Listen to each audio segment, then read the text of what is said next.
J'étais en repas de famille, pour le coup, donc complètement en dehors du cadre du boulot. Et quelqu'un de ma famille est venu me voir et m'a dit « Mais Anaïs, il n'y a pas plus tard qu'hier, quelqu'un de chez Up2 m'a prospecté. » Et là, je me suis dit « Ok, Up2 est vraiment partout. »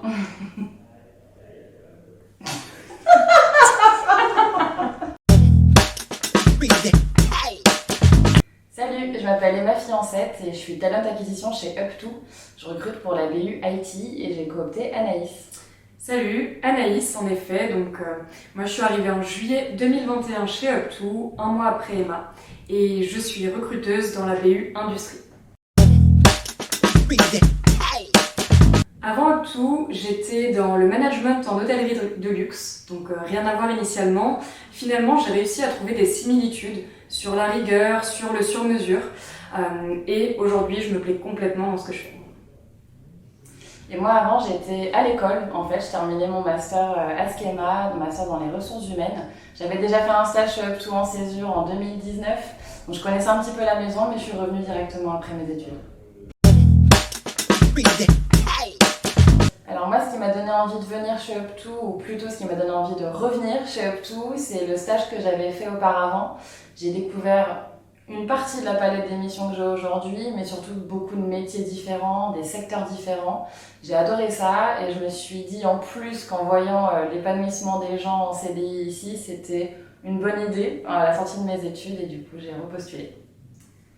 Moi, ce qui m'a donné envie de venir finalement, c'est la manière dont Emma m'a présenté Up2, m'a présenté le métier, comme elle dit, cette diversité dans les missions, dans les interlocuteurs qu'on peut avoir. C'était déjà des points forts sur mon expérience en hôtellerie que je voulais tout simplement aborder davantage. Et donc, j'ai tenté l'aventure chez Up2. Ce que j'ai beaucoup aimé dans le process de recrutement Up2, c'est d'une part la réactivité, puisque j'ai été recrutée en près de 2 semaines, alors que c'était le temps pour avoir une réponse d'une autre piste que j'avais en cours. Donc ça, c'était un vrai point fort. Et la transparence de chaque interlocuteur que j'ai eu sur les points forts et les points un petit peu plus difficiles du métier qu'on pouvait rencontrer. Et finalement, pas de surprise au bout du compte. Donc c'était un vrai plus pour moi.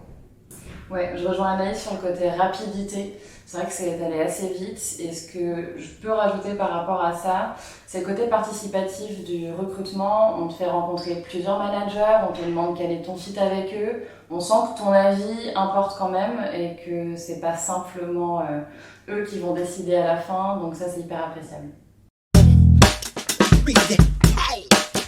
Alors mon job consiste en 2 choses essentiellement en tant que recruteuse, à la fois travailler, être partenaire avec des dirigeants, des entrepreneurs pour outiller leur machine de vente, trouver les commerciaux pour eux qui répondront à leurs enjeux et leurs besoins.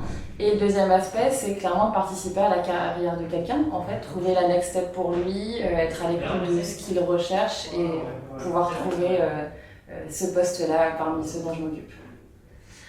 Complètement, et peut-être pour compléter ça, je dirais qu'en parallèle, il y a la partie expertise sur un marché qu'on a. Donc par exemple, Emma sur le secteur de l'IT et moi sur le secteur de l'industrie.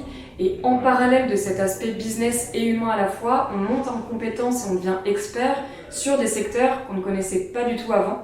Et ça, je pense que c'est un vrai plus aussi.